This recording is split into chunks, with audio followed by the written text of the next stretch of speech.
Hello mga palangga! For today's video, gusto ko lang i-share sa inyo ang ating swimming pool dito sa gitna ng ating building na tinitirahan. So ayan, kung nakikita niyo mga palangga, napakaganda, napakalinaw ng ating pool. So gusto ko na talagang maligo, kaso lang hindi pwede. Baka mamula yung swimming pool nila. Ay, katunto. O, diba? So, mga palangga, nag-ikot lang po tayo dito. So, actually, mga palangga, relax na relax kasi ang isip mo dito or mind mo dito dahil ikaw lang mag-isa, no? Ikaw lang mag-isa ang nag-iikot. So, dahil siguro late na yan, it's 11 o'clock.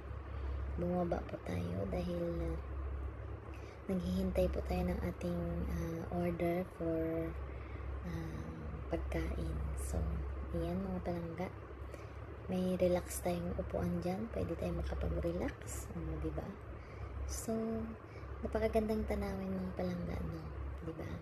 So, kahit naman puro sila building, pero mayroon pa rin silang place ng mga halaman. Prutas, ayan, katulad yan mga palangga, prutas yan, pero hindi ko lang alam kung anong klaseng prutas yan dahil namumunga na yan mga palangga, hindi ko lang masyado ma-zoom. Ayan, nakikita nyo, napakaganda. So, wala mga palangga, o nakikita nyo yung kulay puti na yan, yung halaman na yan na may puti, parang puti. So, sa atin yan mga palangga, diba, parang banlaw ang tawag sa atin. So, diba, napakaganda ng views.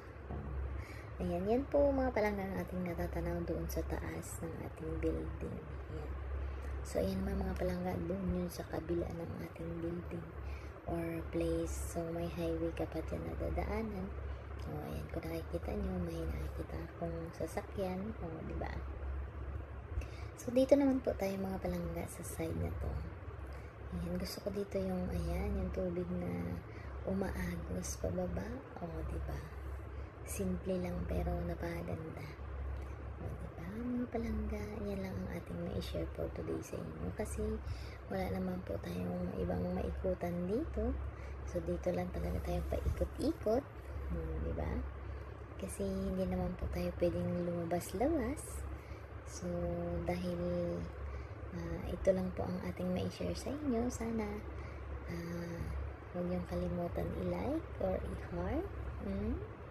So, ayun mga palangga, gusto ko yung bulaklak na yan. Ayan, napakaganda, napakataba-taba niya, tingnan. So, ayan, iso-zoom po natin kung makaya natin i-zoom. Ayan.